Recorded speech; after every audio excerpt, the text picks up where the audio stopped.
In this episode, I'm speaking with Dr. Cindy McGovern, who is the author of Sell Yourself: How to Create, Live, and Sell a Powerful Personal Brand. Many of you will need to rebrand for an encore career, switching industries, or pivoting careers. If so, this is the book for you. Cue the music. Welcome to the Repurpose Your Career podcast, brought to you by Career Pivot. This podcast is where those of us in the second half of life come together to discuss how to repurpose our careers for the 21st century. Come listen to career experts give you proven strategies. Listen to people like you tell their stories on how they repurpose their careers. And finally, get your questions answered. Your host, Mark Miller, has made 6 career pivots over the last 30 years. He understands this is not about jumping out of the frying pan into a fire, but rather to create a plan where you make clear, actionable steps or pivots to a better future career. Are you ready to repurpose your career? Welcome to episode 290 of the Repurpose Your Career podcast. My name is Mark Miller, and I'll be your host every Monday for a discussion on what it's like to repurpose your career. In this episode, I'm speaking with Dr. Cindy McGovern, who is the author of Sell Yourself: How to Create, Live, and Sell a Powerful Personal Brand. Many of you will need to rebrand for an encore career, switching industries, or pivoting careers. If so, this is the book for you. Let me read a section from her website. Known as the First Lady of Sales, Dr. Cindy has worked with major organizations for the last 18 years, not only helped them grow, but also turn their human capital into confident salespeople at every level of their company. Dr. Cindy also works one-on-one with individuals to coach them through her process and transform them into better, more confident salespeople, no matter what they're selling. Using tools from her doctorate in organizational communication and years of consulting, Dr. Cindy developed sales cultures across various industries to change human behavior at a fundamental level.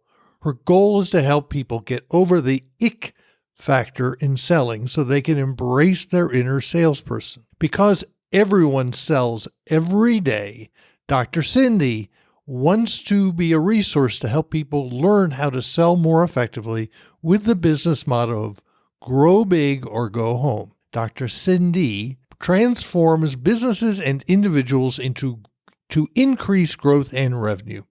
Backed by an equally experienced team, Cindy is the face of the Orange Leaf Consulting and is working with McGraw-Hill to release her second book this fall, titled Sell Yourself: How to Create, Live, and Sell a Powerful Personal Brand. However, before we get to the episode, let's have a word from our sponsor, Career Pivot. The Career Pivot membership community is a group of people from all over the U.S. and Canada with diverse backgrounds. This community where everyone is there to help everyone else out, figure out what they want to do in the second half of life, and then make it happen. Many have made changes they did not know existed or was possible when they came to the community. They learn from each other, broaden their horizons on what was really possible. Let's hear what Vicky had to say about being part of the community. For me, I would say it's the resources that you've made available to the community, whether it's bringing on speakers who have insights into the current hiring and job searching trends, especially during the pandemic. This has been so useful. Highlighting companies that are providing remote work for older adults. And again, this is how I was able to get my current part-time job, but also helping me to see new possibilities about what work might look like now and in the immediate future, because this is so important. The traditional jobs that our generation was raised with have essentially evaporated. And so that's really what's been most helpful to me most recently. I am recruiting new members. If you are interested in learning more about the endeavor, please go to careerpivot.com/community. Now, on to my discussion with Dr. Cindy McGovern. Welcome to the Repurpose Your Career podcast. I have the real joy of having Dr. Cindy McGovern, and she is the author of Sell Yourself: How to Create, Live, and Sell a Powerful Personal Brand. Welcome to the podcast. Thank you so much for having me, Mark. It's a pleasure to be here. When your publicist contacted me and I said, okay, some of my favorite podcast episodes have been around personal branding. And like we talked beforehand, a lot of the folks in this audience will need to either create their personal brand or will need to rebrand. Start out with, why'd you write the book? This book was something that I had to write given what's happened in the last couple of years at the time we're recording the podcast. So we had, the world got turned upside down and we had the Great Resignation. And then we had the Great Remorse. And then we had the Great Reset. I believe the next thing is the Great Rebrand. And what a lot of people don't realize is you have a brand, whether you realize it or not, you've got one. Are you selling the right thing? And given all the changes in the world and the economy, are you still selling the thing you should be to get you where you want to go in your career? Or now that the world has changed, are you rebranding the way you want to get you where you want to go? See, I always tell people the Jeff Bezos quote, your brand is what people say about you when you're not in the room. 100%. You have three parts to the book. The 3-step process is create, live, sell. So let's talk about the first one, create. So you've got to really craft your personal brand. I think people think, well, when I say create a brand, they think it's something fake. And that's not at all what I'm talking about, because we have a brand. But we do have to think about how we want others to see us when we're not in the room. What do we want them to say? And what is the lasting impression? Because we're leaving one already. We're absolutely leaving an impression. Is the wake behind you exactly what you mean it to be? Because that is intentional. And if you look at even just life moments, a job interview, you dress up and you comb your hair. It's like you're selling something there. You created the image you wanted them to have. Now, I think there's a huge opportunity, even if you are rebranding or if you're branding for the first time intentionally, you have to think about that. You have to think about who you want to be known as. You're creating your legacy. It's already in progress. Let's make sure it's on purpose. In the book, you talk about the fact that how do I want people to perceive me? And I've rebranded multiple times because I've changed careers so many times. And I've had to realize that people, how they used to know me is not how I want them to know me now. So how do you go about creating the brand? Well, it's funny because I've rebranded as well throughout my career. And I think we all do. Even if you're in the same job, you're still rebranding because the team is changing, the market is changing. But especially if you're shifting jobs, that is a complete rebrand, because if you don't create the new brand, your network can't help you. They can't advocate for you. They can't support you because they're thinking, well, now you're a master gardener and you used to be a mechanical engineer. I don't get it. So you've got to craft that brand. But what's interesting about it is when you're creating that brand, it starts with who you really are. That's really where you begin. Let's be authentic about this. Who are you? And what I call them your superpowers in the book. What are the superpowers you want people to know? We're very multifaceted people. So what are the facets that are going to help you really get this brand off the ground? And you start selling that. So you start telling stories about your gardening, not about your engineering. It's small things with a huge impact, though. One of the things I claim is you need to get out and talk to people and find out how you are perceived. I used to, when I did branding work with people, I used to always enlist particularly adult daughters because they would see their mom or dad in a different viewpoint, and they could write the brand story in a much more braggadocious fashion than anybody. As a public speaker, you're the most hypercritical person of your own. Absolutely. Public speaking, right? 100%. Right. So what's the method again to create the brand? So the first thing is you think about the words that you want to be known as. So, simple exercise, think about your core values and then think about the words you want people to use to describe you. And then it's funny that you said You've got to talk to people because part of the creation is getting feedback. Then you ask others what are the words that they would use. And then you figure out where the disconnect is, because so often others see us in a way that we don't see ourselves, or we think we're selling this part of our brand and they're like, no, you don't do that. That's not who you are. And you're like, wait a minute, of course it is. I've always been this. So you've really got to get that feedback loop. And a big part of the creation is being open to being vulnerable and raising your self-awareness about your position in the world and how you are seen and what that wake is that you are leaving. And if you're not able to do that, you're not going to be able to create an authentic brand, truthfully, because you're creating a brand in a vacuum. You're creating a story, not a person. And we have to remember that whatever brand we're creating in this moment, these are the people that are buying it. These are the people that are going to buy into it. And so you need their support. You need their help. So that's the first thing. And then you start thinking about how that feeds into what you want to do in your life. You know, how is this brand going to serve you? How is this brand going to help you get to your career goals or reach this, accolade or whatever it happens to be? And then you start looking at the pieces of your brand that are missing. Maybe you need to level up your skill set. Maybe you need to learn something. Maybe you need to be more outspoken and your nature is to be very introverted. But you start looking at where things are at odds, where they're not matching up. That's really where the creation of the brand comes into play. Yeah, I think it's a combination of the words that you come up with that represent you. One of the things I've done with people, I'm a Berkman consultant, but I've done this with any number of the other assessments, where they come up with terms that they say, this is you. And then I say, put it in your own words. Right. How would you say it? Yeah. And then once you do that, then start taking it out and practicing it with people. Obviously, people you trust, and see how it goes over. Yeah. It's funny you say that, because that's actually sort of the second piece is the live your brand. Yes. It's practicing piece. But in that creation, one other thing that I think is really important for people to note, when you're creating that brand, be honest about the feedback that you're getting. Because so often we're like, okay, well, they just don't know me. No, they do.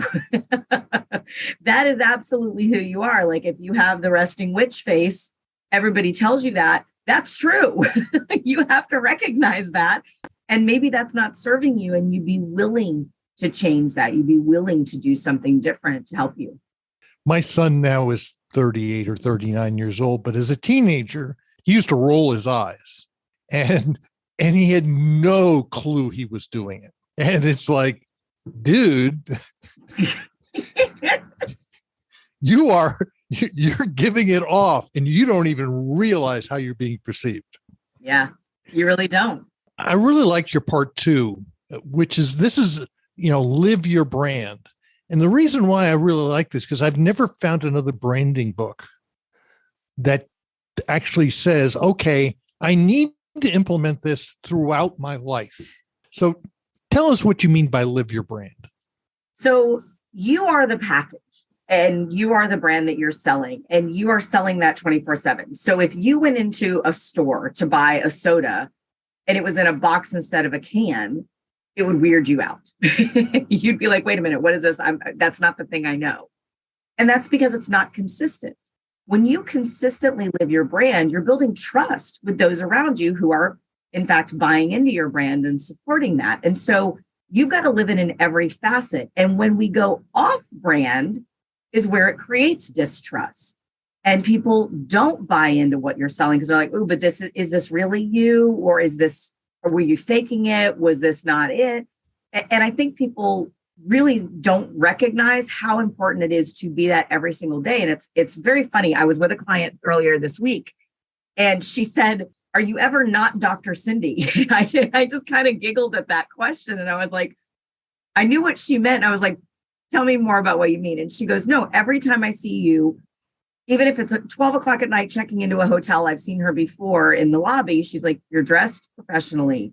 You're always smiling. And I said that because that is my brand. And that is authentic to me. I'm an upbeat person. I love people. But when I can't be that brand, I don't go out that day. Because if I'm me at 70%, that's not the me that I want to sell. If a product doesn't pass inspection, it doesn't end up on the shelf. We have to remember that for ourselves too. Well, I want you to tell the story of the bikini girl. I can tell that. So all the stories in the book are true.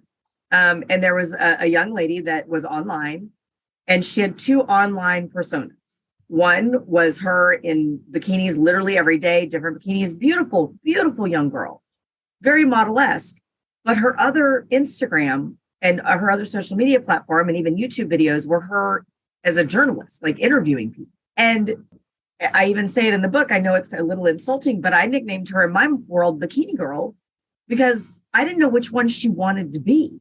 And she was not living her brand. She was living two brands. That was very confusing. And so if she had told me she wanted to be a supermodel, Bikini Girl, perfect brand, perfect. But it was at odds with this very serious journalist that she wanted to be known as. And I think that confuses your network when you're living two brands. You have a split personality.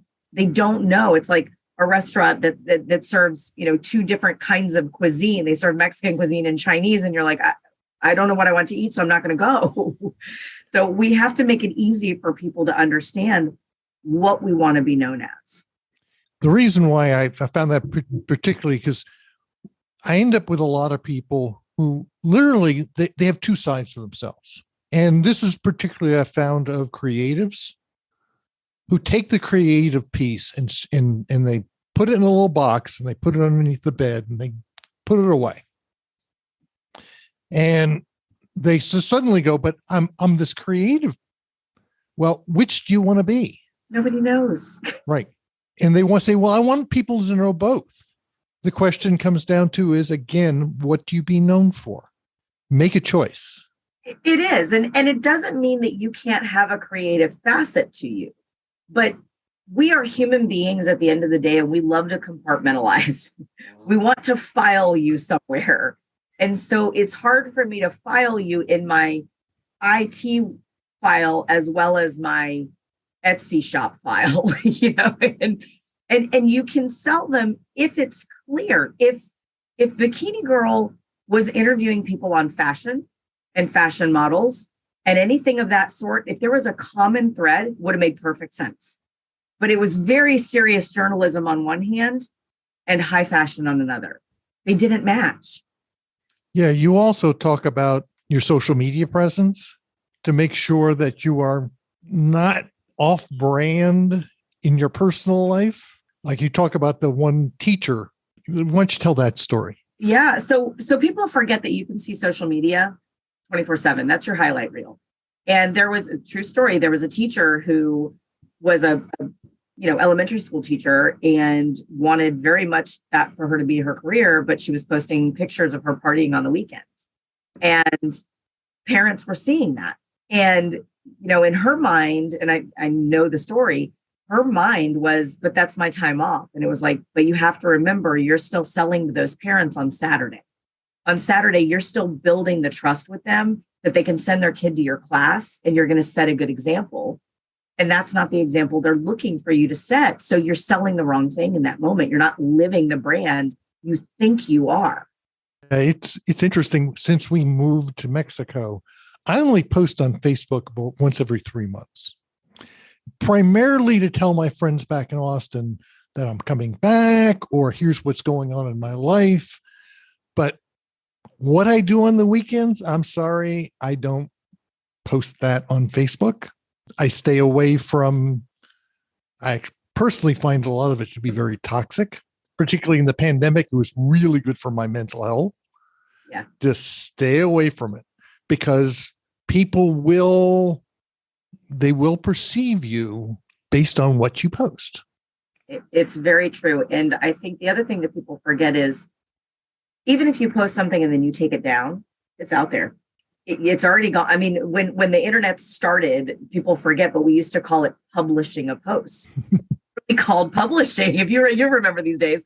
And I giggle because they forget that part. It's out there. It is somewhere in the universe that can be accessed. You forget that. Somebody could have taken a screenshot. And we live in a world now where even if you didn't post it, somebody else could. And I think that's the other piece that people have to remember about living their brand is you have to be able to defend your brand. You have to be able to be the narrator of that and recognize that anywhere, anytime, any place, somebody else could be taking a video or photo of you and posting that without your permission. You have to be you 24/7. So let's talk about, you have a whole chapter on rebranding. What are the challenges of rebranding? One of the biggest challenges of rebranding is your own network, because they will sell against you if you don't get their buy-in early on your rebrand, because they know you. And again, we love to compartmentalize it. They know you as this person who does this thing. And we don't like change for the most part as humans. And when you're changing and they're not, there can be all sorts of emotions that come up: competitiveness, jealousy. Even if they want to support you, they don't understand why you're changing. So we have to really be mindful of what you want your rebrand to be, how you're going to tell that story, and how you're going to gain support for that early on so that you get the lift you need to be able to live that brand. Because if you don't have that, it's going to be really, really hard. And especially if you're rebranding, I call it the second act, but you're in the second act of your career, you're rebranding, you're really pivoting to something new. You need your network to advocate for you. You're going to need former employers and colleagues to be your references. The last thing you want them to say is, yeah, but I thought they did this. Make sure they know what you want to do and how they can support you in the story you want them to tell. I have one gentleman who was in my online community who made a fairly major pivot. And one of the things he talked about in my online community was this was now a group of people who knew him how he was today, not how he was. And so sometimes you need to jettison old and build new, but also listen, because hopefully they know you in a new way. And if you can't get your old network or colleagues to believe that, you may have to move along. And that's one of the hard things when people do rebrand is, if you want to break into a brand new industry, you got to start hanging with the people in that industry. You've got to start reading those, industry things, and that's your network. And you can't necessarily stay over here and do that equally well. But it's hard for people to do that, because I get asked this all the time. People are like, well, you can't forget where you came from. And I said, I'm not forgetting at all. And I'm not advocating that you do, but it's a building block. And if that's no longer serving you and your vision and your dreams and goals for yourself, it's time to move. It's time to grow. And you're not going to grow in that, it's like plants in pots. You don't grow in the same pot. You got to move over, but it's going to be uncomfortable. You're going to butt up against your comfort zone.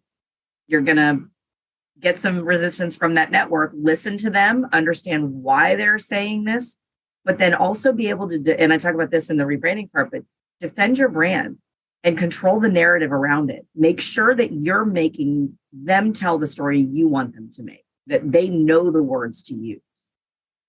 Yeah, it's because sometimes you're going to have people who are going, why do you want to do this? Oh, but you're so good at what you did. You made so much money. Why do you want to do this? And it's like, well, I don't want to do it anymore. Right. Yeah, because I don't want to. And right. That is a perfectly acceptable response. And that's the thing I would tell all of your listeners too, is once you're clear on what your goal is and what your brand is, you need to be ready for that resistance and have your answers. So part of your creation of your plan is having the creation of the answer when you hit resistance, knowing how you're going to defend that, knowing the narrative that you want to shake up, and recognizing, and I do believe this, I think that people come from a good place. I think they, want to protect us, but I also think when you're making a shift, they don't always get why, and that's okay, but you do need their buy-in, at least of some support that it's important to you. And if they're truly your friends, they're truly your family, they're truly your network, when they see your joy and your passion, that's usually enough to inch it over. Yeah, and we'll move on to the third part, which is to sell. And of course, having been in and out of sales for part of my career, what we just talked about was objection handling. Absolutely. So what does it mean to sell your brand? So it's very funny. And when I was working on the book and thinking about the title of the book, and I came up with Sell Yourself, it was funny because it's a bit of a cliche, but the part that everybody forgets about that is the word sell. And most people don't want to sell. We say this all the time. Oh, sell yourself. Go to that interview. Do it. They forget there is a sales process that goes into selling successfully. And so I wanted people to understand the skills of a sales professional and how a sales professional would do that. So very, very much what you just said. We don't call it objection handling, but it is in the sales world. That is exactly what we're talking about. But just like in the sales world, you've got to have a plan for your brand. You've got to look for the right opportunity to bring those facets up. You've got to build trust in your new brand that they know they can depend on that. You've got to ask for advocacy. You've got to follow through. There are all these things that we're borrowing from sales professionals to help you have a successful and powerful personal brand. One of the things when I would work with clients and we would do work on networking and meeting with somebody, I said, so you need to close the meeting. You need to close. And they go, I don't want to ask for I said, to close is to move to the next step, which says you have to ask for what you want. And you've got a whole section on there in the book on you got to ask. I think that people are, the fear of asking is really the fear of the answer, right? We're afraid they're going to say no. Totally get it. But I would challenge any listener listening to this podcast today. You've all been told no, you survived. It's okay. Like it's not the end of the world, but we feel like it is. Part of what we have to recognize is people want to help you. I firmly believe nobody does this life alone. We want to help each other. But a lot of times your network doesn't know how to help you, or they don't know what you need. And unless you are specific about it, you could tell them all day long, oh, I'm looking to break into, this new industry and I'm very excited about tech and I want to do these things. You're assuming, and let's be very honest, it's a bit narcissistic. We're assuming that everything we just said, they're going to be thinking about that top of mind all day, every day to help us achieve our goal. No, these are busy people. But if you said, gosh, Mark, I would really love you to keep me in mind as you're talking to your colleagues from tech, if anybody's hiring, then it's easy for you to help me because you know what I'm looking for. But if you don't ask, you probably are not going to get it. One of the key things, particularly in networking, is ask for things that are relatively easy for people to do. So I use the example, I had a client who was interested in going to work for the transit agency in Austin. I knew the chief of staff for the CEO. So I sent him a note and I said, who should she talk to? And then and I copied my client and he just forwarded the note on to the recruiter. There you go. And because it came from the chief of staff from the CEO, they responded in 15 minutes. That's right. Now I didn't ask, can you help her get the job? But there was an ask. Yeah. So the whole idea is if you don't ask, you don't get.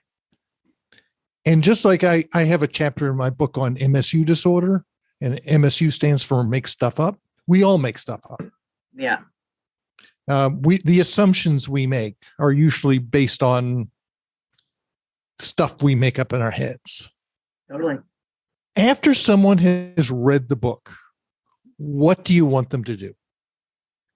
I want them to start with taking an inventory of who they're known as already. I really want them to go back to the create part. And it's a bit of a workshop in a book, so there are exercises along the way. But the first thing is that inventory, because if you can't do that honest inventory, the other two steps don't matter. You really have to plan that brand first and look at yourself and have the self-awareness around your place in the world now. And I giggle because I think of these talent shows where they show the worst auditioners. And it's like, why didn't somebody be kind to them along the way and tell them they should not be doing this? Like they could have benefited from having an honest inventory. So do that honest inventory. And that's going to give you a lot to go off of to figure out your next move. Because then you're going to start seeing where the disconnect is and what other facets of your brand you need to elevate, what areas you need to level up to get you to the next goal that you have. So that's the first thing that I want them to do. Yeah, it's interesting. I've been a Berkman consultant, and one of the things I have found is it's very often it's the odd combinations of behavior that are your superpower, but you don't see it. But everybody else does. But everybody else does. Yeah. And like I've got a guy in my online community who's a big numbers guy, but he's also a kind, compassionate soul. Sorry, most number guys are not kind, compassionate. Right. Yeah. But that's a superpower. There you go. And you need other people to feed that to you. Cindy, this has been great. If someone wanted to buy your book and reach out and contact you, how might they do that? They can go to sellyourselfbook.com or any bookseller by them. We've got some bonus items on our website for the book, including a chapter bonus that is on your second act and rebranding. So perfect for this community for sure. We will include all those links in the show notes. Thank you so much. So Cindy, thank you very much for being on the Repurpose Your Career podcast. It has been a pleasure to be here and very fun to speak with you today. Thank you for having me. I really liked Cindy's approach to personal branding. I really appreciated this 3-step process of create, live, and sell. Check out the book, and if you get it from her website, you will get bonus material on rebranding for an encore career. Take a moment, go to careerpivot.com, sign up for the weekly Career Pivot Insights newsletter, which is sent out every Sunday. You'll get a weekly update on this podcast, white papers, and new blog posts. I just published my latest white paper, Ageism, the Last Acceptable Bias. If you are subscribed to the newsletter, you already had the opportunity to download it. While there, do not forget to check out the Career Pivot community, which can be found at careerpivot.com/community. Feel free to connect with me on LinkedIn. Look for Career Pivot on Facebook and LinkedIn. You'll also find me on Twitter at Career Pivot. Thank you for listening all the way to the end of the Repurpose Your Career podcast. You will find all the show notes at careerpivot.com/episode-290. You can also subscribe to the podcast on Apple Podcasts, Stitcher, Google Podcasts, Podbeam, Overcast, Spotify, Pandora, Amazon Music, and lots of other places where podcasts can be found. In fact, this podcast can be found on the Repurpose Your Career podcast channel on YouTube. Hope to see you next Monday for another episode of Repurpose Your Career podcast.